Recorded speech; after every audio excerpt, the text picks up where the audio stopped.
नमस्ते बच्चों, सुप्रभात। मैं मेवाड़ा मनोज दीपदर्शन विद्या संकुल से हिंदी विषयाध्यापक।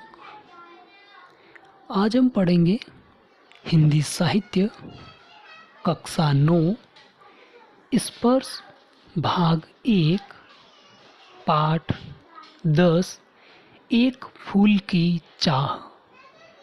यह पाठ एक कविता है और इस कविता के लेखक है सियाराम शरण गुप्त। और सियाराम शरण गुप्त जी का जीवन परिचय हम पहले वाले वीडियो में पढ़ चुके हैं और अब हम इस पाठ के नए शब्द और शब्दार्थ पढ़ेंगे। उसके बाद हम इस कविता पर चलेंगे। तो अब हम चलते हैं इस पाठ के एक फूल की चाह के नए शब्दों की ओर। तो हमारा पाठ है पाठ 10 एक फूल की चाह। इसके नए शब्द हम पढ़ रहे हैं और पहला नया शब्द इसका है उद्वेलित। दूसरा शब्द है अश्रु राशियाँ और तीसरा शब्द है महामारी।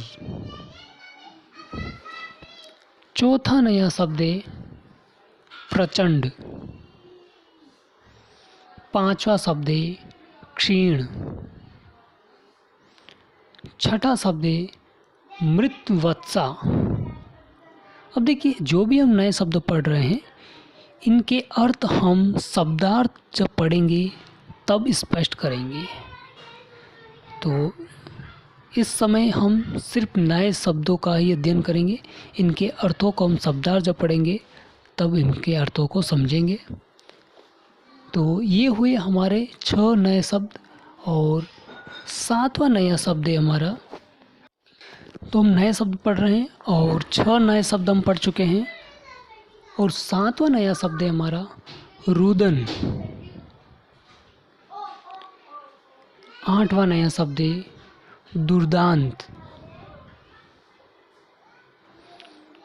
और अगला नया शब्द है हमारा 9वां नितांत। 10वां शब्द है कृश। 11वां शब्द है रव और 12वां नया शब्द है तनु।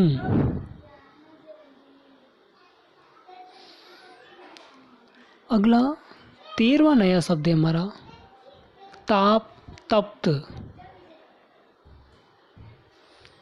और 14वां शब्द है शिथिल।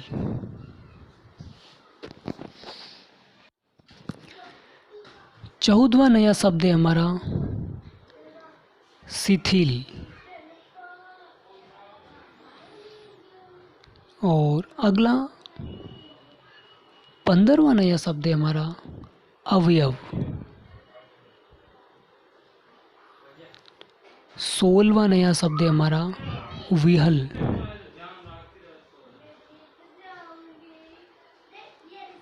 और अगला 17वां और अंतिम नया शब्द है हमारा स्वर्णगन।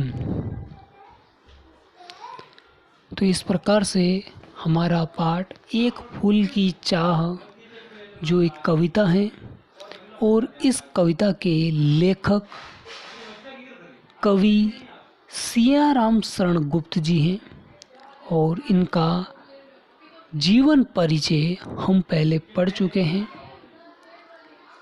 तो इस कविता के नए शब्द अब हम पढ़ चुके हैं और अब हम चलेंगे इस पाठ के शब्दार्थों की ओर। तो शब्दार्थों को सभी ध्यानपूर्वक सुनेंगे और समझेंगे, क्योंकि हमारी कविता को जब हम पढ़ेंगे अध्ययन करेंगे तो इन शब्दार्थों के सहारे हम इस कविता के अर्थ को सरलता से ग्रहण कर सकते हैं। इसलिए सभी इन शब्दों के अर्थ को ध्यानपूर्वक सुनेंगे और समझेंगे। तो अब हम चलेंगे शब्दार्थों की ओर। तो अब हम हमारा पाठ एक फूल की चाह के शब्दार्थ पढ़ रहे हैं। पहला शब्द है उद्वेलित अर्थात भाव विहल। उद्वेलित अर्थात भाव विहल।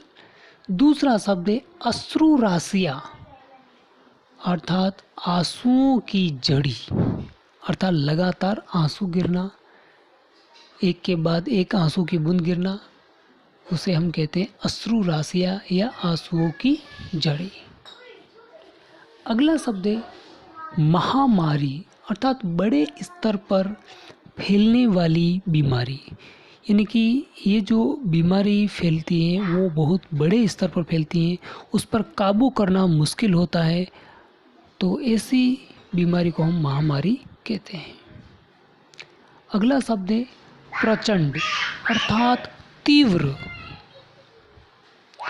अगला शब्द है क्षीण अर्थात दबी आवाज या कमजोर। अगला शब्द है मृतवत्सा अर्थात जिस माँ की संतान मर गई हो उसे हम मृतवत्सा कहते हैं। अगला शब्द है रुदन अर्थात रोना। अगला शब्द है दुर्दांत अर्थात हृदय विदारक, जिसे दबाना या वश में करना कठिन हो उसे हम कहते हैं दुर्दांत। अगला शब्द है नितांत अर्थात बिल्कुल या अलग या अत्यंत। अगला शब्द है क्रिस अर्थात पतला या कमजोर। अगला शब्द है रव अर्थात शोर। अगला शब्द है हमारा तनु अर्थात शरीर, हमारी बॉडी, हमारी काया। अगला शब्द है ताप तप्त अर्थात ज्वर से पीड़ित या बुखार आ जाना, बुखार से पीड़ित या ज्वर से पीड़ित। अगला शब्द है शिथिल अर्थात कमजोर या ढीला। अगला शब्द है अवयव अर्थात अंग। विहल अर्थात दुखी या बेचैन। अगला शब्द है स्वर्णगण अर्थात सुनहरे बादल। सुनहले बादल, स्वर्ण अर्थात सोना, सोने जैसे दिखने वाले, बादल सुनहले बादल। ग्रसना अर्थात निगलना। अगला शब्द है तिमीर अर्थात अंधकार, डार्कनेस।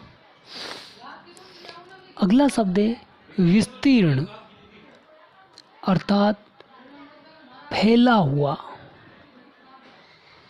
अगला शब्द है सरसीज अर्थात कमल। अगला शब्द है हमारा रविकर जाल। रविकर जाल अर्थात सूर्य किरणों का समूह, यानी कि जो सूरज जैसे जो किरणें आती है उसका एक समूह, उसे हम रविकर जाल कहते हैं। अगला शब्द है आमोदित अर्थात आनंदपूर्ण। अगला शब्द है अविश्रांत अर्थात बिना रुके हुए लगातार, यानी कि रुकना नहीं है, निरंतर लगातार बिना रुके हुए, उसे हम कहते हैं अविश्रांत, यानी कि विश्राम नहीं करना। अगला शब्द है डिकला अर्थात डेला गया या धकेला गया।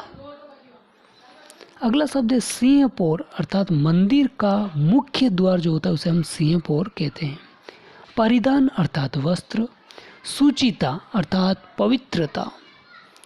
कंठ क्षीण होना अर्थात रोने के कारण स्वर का क्षीण या कमज़ोर हो जाना, यानी कि जब इंसान रोता है और उस समय जब बोलता है तो उसकी आवाज़ जो है वो बहुत कम निकलती है, उसका स्वर जो है वो क्षीण हो जाता है, कमज़ोर हो जाता है। ऐसी स्थिति को हम कंठ क्षीण होना कहते हैं। अगला शब्द है प्रभात सजग अर्थात हलचल से भरी सुबह। अगला शब्द है अलस दोपहरी अर्थात आलस्य से भरी दोपहरी, यानी कि आलस रखना या आलस से भरी दोपहरी। इस प्रकार से ये हमारे इस एक फूल की चाह पाठ के नए शब्द और शब्दार्थ हम पढ़ चुके हैं। और अब आपको अपनी नोटबुक, अपनी टेक्स्ट बुक के अंदर नए शब्दों को 3 बार और शब्दार्थों को 1 बार लिखना है। धन्यवाद।